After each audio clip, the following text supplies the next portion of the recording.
हाँ प्यारे बच्चों, कैसे हैं आप। तो बच्चों आजकल हम +1 की चैप्टर प्रोबेबिलिटी कर रहे हैं और प्रोबेबिलिटी में हम सैंपल स्पेस लिखने की एप्लीकेशंस करने जा रहे हैं। Exercise 16.1 question number 4। Question is right the sample space when a coin is tossed 4 times. जब किसी सिक्के को 4 टाइम्स फेंका जाता है तो किस प्रकार से सैंपल स्पेस लिखना है। तो ये बच्चों टेबल है, टेबल बनाना है, कॉइन, हेड एंड टेल, पूरे फुल पेज के ऊपर ये टेबल बनेगा। और जब एक सिक्के को और एक बार ही फेंका जाए तो H और T, these will be the 2 sample space point. And when the coin is tossed 2 times, then the sample space will be HH, HT, TH and TT and medium bracket के बीच में लिखना है ये और कॉमा से separate करना है। And when a coin is tossed 3 times, then इनसे दोबारा हम सैंपल स्पेस पॉइंट बनाएंगे। इस HH के साथ एक बार H लगाएंगे, एक बार T लगाएंगे। ऐसे ही बाकियों के साथ भी एक बार H लगा देंगे और एक बार T लगा देंगे और सैंपल स्पेस पॉइंट बन जाएंगे। और अंत में जब किसी सिक्के को 4 बार फेंका जाता है तो बच्चों ये 8 सैंपल स्पेस पॉइंट है 3 टाइम्स थ्रो करने के लिए। 1 2 3 4 5 6 7 8। इन 8 के साथ बारी बारी एक बार H लगाओ एंड में, एक बार टेल लगाओ और अपने आप ही 8 के 16 बन जाएंगे। तो ये 16 बन गए। ये H के 2 बन गए, H T। इसी प्रकार से H T के भी 2 बन गए। एक बना H T H और H T T। और सिमिलरली इसके भी 2, इसके भी 2 और इसके भी 2 बन गए। ये T H है तो यहाँ पे T H and T H T और सभी के 2 सैंपल पॉइंट और बन गए। और लास्ट में T था, एक बार H लगाया और एक बार एंड में T लगाया। तो therefore the sample space point are 16 when a coin is tossed 4 times. S is equal to H T H T T, comma H T H T T, and similarly T H T T,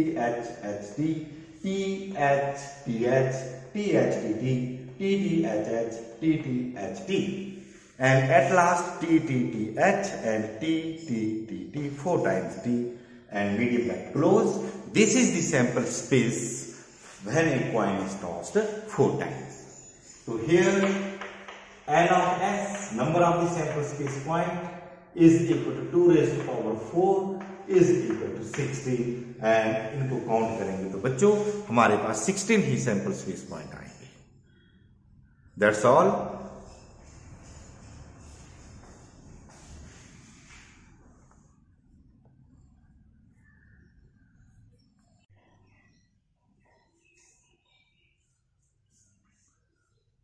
Now question number 5. The question is write the sample space when a coin is tossed. One coin is tossed and then a die is rolled. Die फेंकनी है, वो तब role करनी है only in the case a head is shown on the coin. Coin के ऊपर यदि head आता है तो साथ में फिर डाई भी फेंकनी है उसके बाद। तो what is the sample space? What are the total possible outcomes? तो इसके लिए बच्चों यदि आप टेबल बनाना चाहें तो टेबल बना सकते हैं। First of all coin, head and tail. जब टेल आएगा तो एक्सपेरिमेंट खत्म हो जाएगा, परंतु जब हेड आएगा तो आपने दोबारा इसके ऊपर इसके बाद डाई फेंकनी है और डाई के ऊपर जो है वो 6 नंबर होते हैं, 6 स्पेसिस के ऊपर 1 2 6। तो सबसे पहले आएगा H1, दूसरा सैंपल पॉइंट आएगा H2, सबसे पहला आएगा H1, H2, H3, H4, H5 and H6। ये 6 सैंपल स्पेस पॉइंट तो बच्चों ये हो जाए, क्योंकि जब हेड आएगा तो डाई फेंकनी है और डाई के ऊपर 6 नंबर आएंगे, तो H1, H2, H3, H4 ये आगे लिखना है, ना कि इसके नीचे लिखना है, बेस पे नहीं लिखना है। H5 and H6 and T will also the sample space point। जब टेल आएगा तो कोई भी डाई या कोई भी एक्सपेरिमेंट आगे नहीं करना है। तो therefore the sample space is S is equal to H1, H2, H3, H4, H5, comma H6 and comma T। These are the 7 sample space points in this case। This is 1, 2, 3, 4, 5, 6 and T is 7th। तो इस तरीके से बच्चों हम इस question का sample space लिखेंगे। That's all.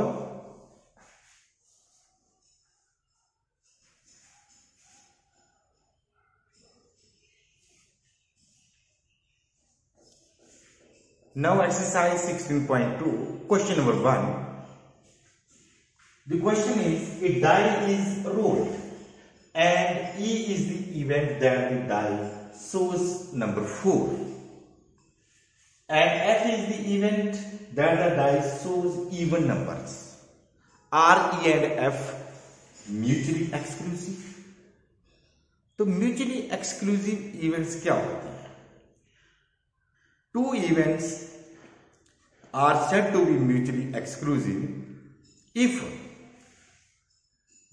their intersection is equal to 5।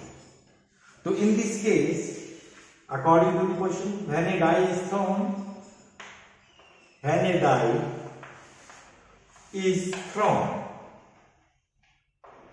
then sample space will be equal to 1, 2, 3, 4, 5 and 6। These are the 6 sample space points। And E is the event that the die shows 4, only one element, 4 in this event। And F is the event that the die shows the even number। So even number in this sample space are 2, 4 and 6। So these are the 2 events, E and F। Now we have to prove that, to check that E and F are mutually exclusive or not। तो बच्चों अब हमने इनका intersection लेना है।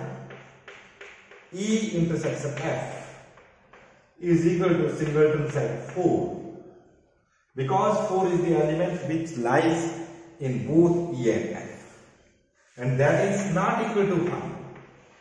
यदि ये 5 आ जाता तो हमने कहना था कि ये म्यूचुअली एक्सक्लूसिव हैं। तो hence these events are not mutually exclusive। Therefore event E and F are not mutually exclusive। ये म्यूचुअली एक्सक्लूसिव इवेंट्स नहीं है। That's all.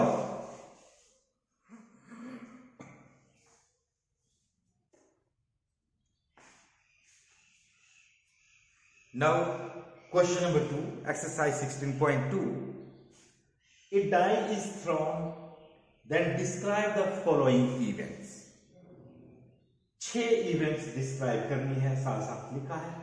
First that A such that a number less than 7, B such that a number greater than 7, C such that a number multiple of 3, and D is a number less than 4, and E is an even number and greater than 4, and F is the event a number not less than 3। तो first of all, before writing these events, first of all we have to write the sample space for this question. If die is thrown, then the sample space is S is equal to 1, 2, 3, 4, 5 and 6. Because only a single die is thrown and there are 6 faces and 6 numbers are marked on it, on each face. तो first of all, first part A number less then 7, तो इस sample space में less than 7 वाले सारे number लिख देने हैं। तो ये सारे के सारे आ जाएंगे 1, 2, 3, 4, 5 and 6. These are the numbers which are less than 7 and it is also the sample space and it is the event A. Second is a number greater than 7. B is the event, a number greater than 7 and there is no number which is greater than 7 in the sample space, hence it is equal to 5. ये impossible event होगी. It is not possible to get a number greater than 7 when a die is thrown. And third, you will see a number multiple of 3. Third is C, a number multiple of 3 is 3 and 6. These are the numbers which are the multiple of 3 in the sample space. And fourth is D, a number less than 4. Less than 4 में 1, 2 and 3 आएगा, तो a number less than 4, D is equal to 1, 2 and 3. These are the 3 points in the sample space which are less than 4. And fifth हमारा है E,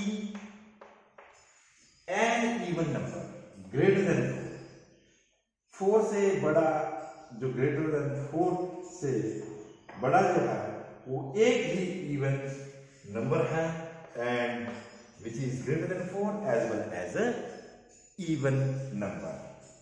तो last में a number less than 3, less than 3, not equal to 3, but less than 3. These are the 1 and 2 and at last we get F event is equal to 1 and 2, a number which is less than, a number not less than 3. Question is a number not less than 3. It may be equal to 3. तो इसमें आएगा बच्चों आपका 3 भी आएगा, 4 भी आएगा, 5 भी आएगा, 6 भी आएगा एंड नॉट लेस देन 3. तो इसलिए 1 and 2 वाले इसमें इंक्लूड नहीं होंगे. This is the event F, A number not less than 3. तो 1 and 2 को एक्सक्लूड करके बाकी सारे के सारे सैंपल स्पेस के पॉइंट लिख देने हैं. तो बच्चों इस तरीके से हम इन इवेंट्स को डिस्क्राइब कर सकते हैं यदि हमारे पास सैंपल स्पेस मौजूद है या हम सैंपल स्पेस निकाल चुके हों तो दैट्स ऑल. तो ये क्वेश्चन इस तरीके से करना है. अब बच्चों इसी क्वेश्चन के अगले पार्ट हैं, कुछ वैल्यू निकालनी है, उनको भी अब हम आसानी से निकाल लेंगे.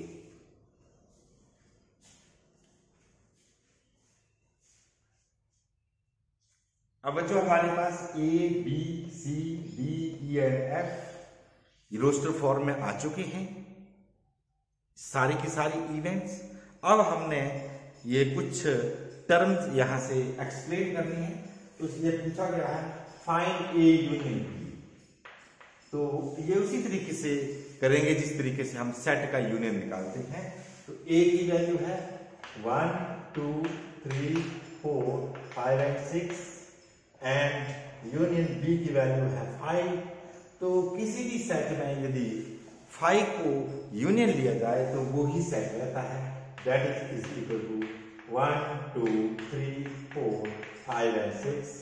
This is the A union B. इस तरीके से बच्चों हम यूनियन निकालेंगे.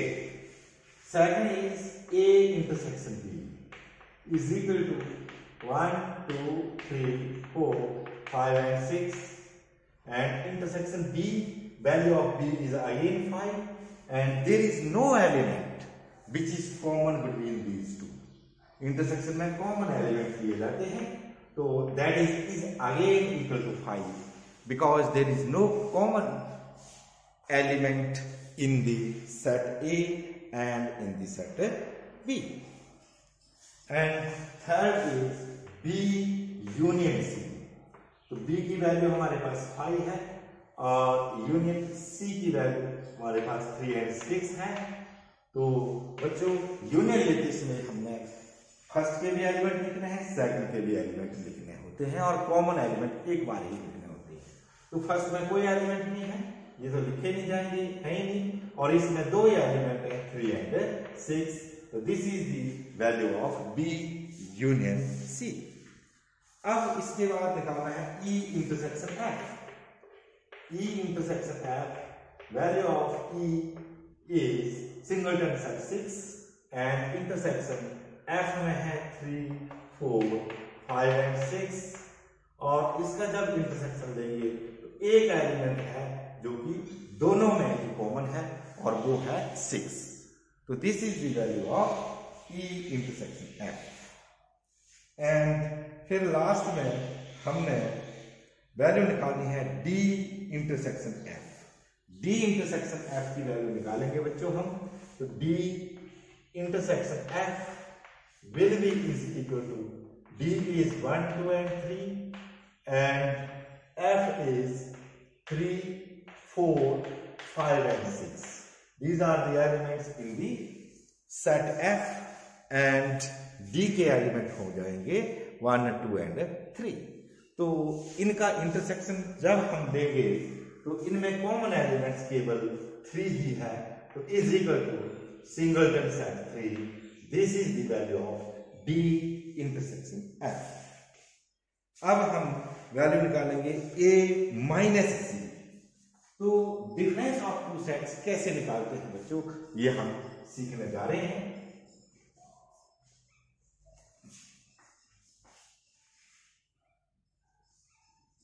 Now A minus C. The set A is 1 2 3 4 5 and 6, and set C is 3 and 6। तो किस प्रकार से हम डिफरेंस लेंगे ये सीखेंगे हम A माइनस C। तो सेट A में से 3 and 6 डिलीट कर देने हैं यदि यहां पे प्रेजेंट है तो, और बाकी एलिमेंट लिख देने हैं। तो ये बाकी एलिमेंट बच जाएंगे यहाँ पे 1 2 4 and 5 and 3 and 6 जो है वो डिलीट हो गए, कट गए। तो this is the method to find the difference of the two sets.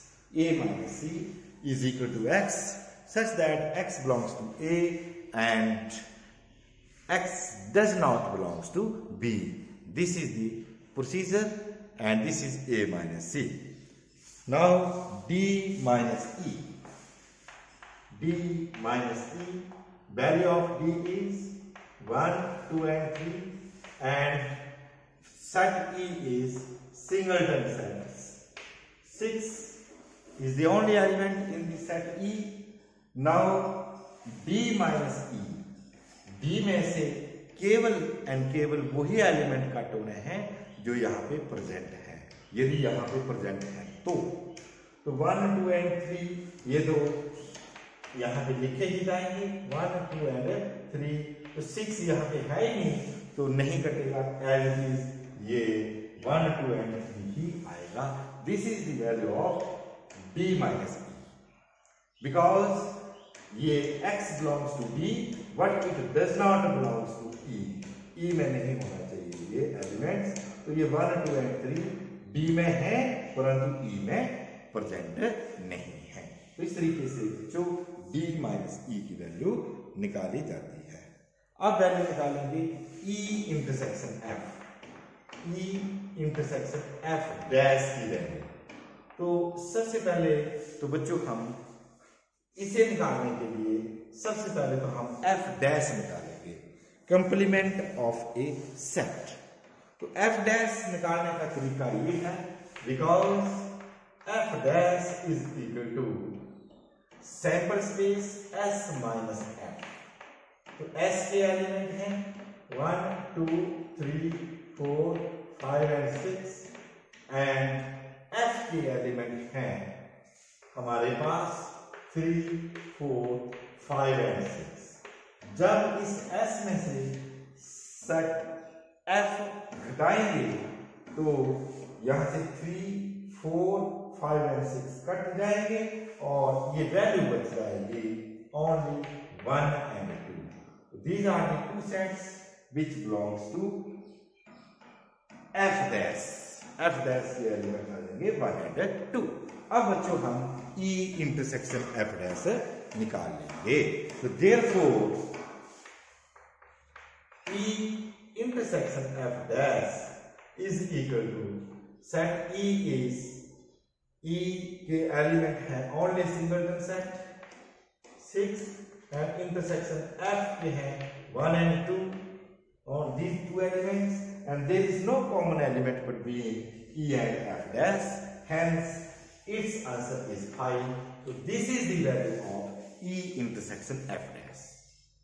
तो इस तरीके से बच्चों हम ये बिल्कुल सेट के ऊपर डिपेंड कर रहा है। जैसे इस सेट में निकालते थे हम इंटरसेक्शन, यूनियन, कंप्लीमेंट और उसी प्रकार से हम इवेंट के भी ये हम कंप्लीमेंट, डिफरेंस, यूनियन और इंटरसेक्शन निकाल सकते हैं।